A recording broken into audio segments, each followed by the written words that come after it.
نن د ټول انسانیت مخ ته د رزق مسله ده. انسانان دا وایي چې زما رزق کم دی. ډېر ځله موږ ته وایي مولوي صاحب ته یو تعویض راوښی، یو دم راوښی، یو کار مې نه برابرېږي.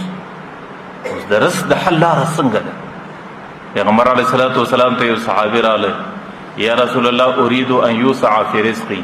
ای د الله رسول زړه مې دا غواړي چې پیسې مې ډېرې سي، رزق مې پراخ سي. د دې یو طریقه راوښی، څنګه وکړم؟ کومه وظیفه ده، کوم آیات دی، کوم درود دی؟ پیغمبر علیه الصلاة والسلام ورته ادم علی الطهارة یوسع فی رزق. ته ټوله زندگی په اوداسه کې تېروه، چې کله دې اودس مات سو دستي اودس کوه، که ورچ ماخستن فریوزې په اوداسه باندې بېدېږه، چې سارا پورته سې دستي اودس کوه، د ورځې اکثره زندگی په اوداسه کې تېروه. پیغمبر علیه الصلاة والسلام یوسع فی رزقک، ستا په رزق کې به الله تعالی په خپله پراخي وکړي. زما عقیده دا ده چې د رزق پراخي په دکانداري ده، په تجارت ده، زما په درواغو، زما په دوکه او چالاکي ده. لیکن پیغمبر علیه الصلاة والسلام وایي د رزق پراخي دا په اوداسه کې ده، دا په طهارت کې ده، په اوداسه کې زندگی تېروه. یو صحابي پیغمبر علیه الصلاة والسلام ته وایي یا رسول الله اريد ان اكون اعز الناس. زړه مې دا غواړي چې په دې معاشره کې عزت پیدا کړم. ته یو طریقه راوښیه څنګه عزت پیدا کړم، چې زه د ټولې معاشرې عزتمن سړی سم. پیغمبر علیه السلام ورته لا تشک من امرک الی الخلق تکون اعز الناس.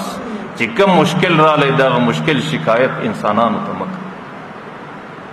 ناجوړي راله، پریشاني راله، مسکنت رالی، خلکو ته یې مه ښکاره کوه، دستي مسجد له راسه 2 رکعات لمونځ وکړه، الله تعالی ته لاس پورته کړه چې الله د پلانکي مشکل سره مخامخ یم او د دې مشکلاتو حل ستا په قدرت کې دی، یا الله د دې مشکلاتو حل زما په نصیب کړه. پیغمبر علیه السلام ورته تکون اعز الناس، په ټولو خلکو کې به عزت ستا په نصیب.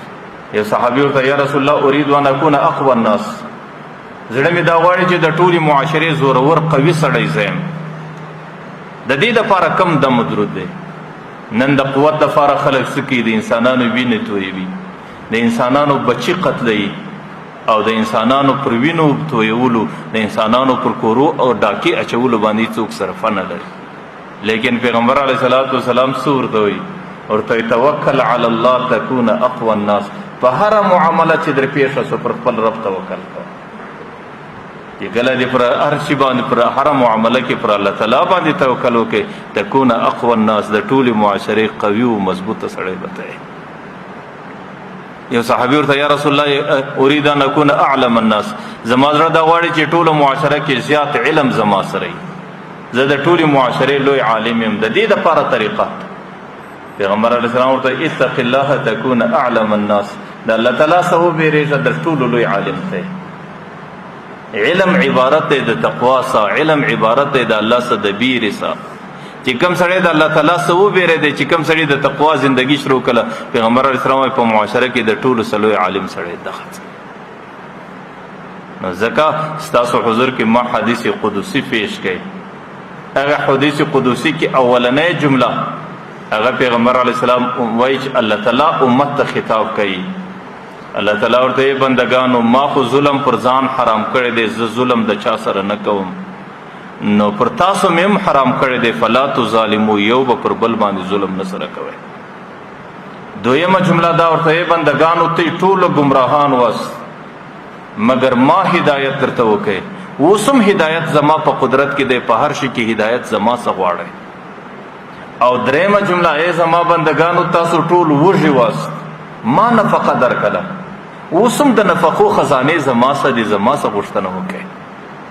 او څلورمه جمله ای بندگانو تاسو ټول لڅ واست او لباس ما در واغوستی، اوس هم د لباسونو خزانې زما سره دي، د فردي خزانې زما سره دي، د عیبونو د پټوالي خزانې زما سره دي. زما څخه غوښتنه وکړئ، زه به لباس درکم، زه به مې پټ کم، زه به مې عورت او عیبونه خوندي کړم. آخر ورته بندگانو تاسو زما د نفع رسولو توان نه لرئ او نه ماته د ضرر رسولو توان لرئ. که چیرې ستاسو ټوله انسانیت د یو سړي په مثال سي او ټوله زندگی په عبادت کې تیره کې ماته فایده نسی رسولی، که ستاسو ټوله انسانیت د یو فاسق سړي په مثل باندې سي او ټوله زندگی زما په نافرمانی کې تیره کې ماته نقصان نسی رسولی. او ای بندگانو تاسو ټوله سهار و ماښام ګناهونه کوئ او خطاوې کوئ او زه د ګناهونو بخښونکی ذات درته انتظار یم. تاسو زما څخه مغفرت وغواړئ، زه به تاسو ته پر هره معامله کې بخښنه کوم. آخر ورته وایي چې کله د قیامت ورځ راسي، الله تعالی ورته وایي بندګانو دا مې اعمال دي چې پیدا مې کاس په ډېره خاموشي مې انتظار کوئ. ستاسو ټولې خبرې مې واورېدې، ستاسو ټولې کړنې مې ولیدې. ورسئ په دې خپلو اعمالو کې وګورئ، که چا د خیر کارونه راستولي وو اوس نن د قیامت په میدان کې فلیحمد الله د الله حمد ادا کوي، او که چا د شر کارونه په خپلو اعمالو کې پیدا کولو او بیکاره کارونه نو فلا یلومن الا نفسه، نن د قیامت په میدان کې د ځانه بغیر پر بل چا ملامتیا نه وایست. دا ستاسو زندگی ده، دا ستاسو اعمال دي، دا ستاسو کړنې دي چې ستاسو مخ له راغلي.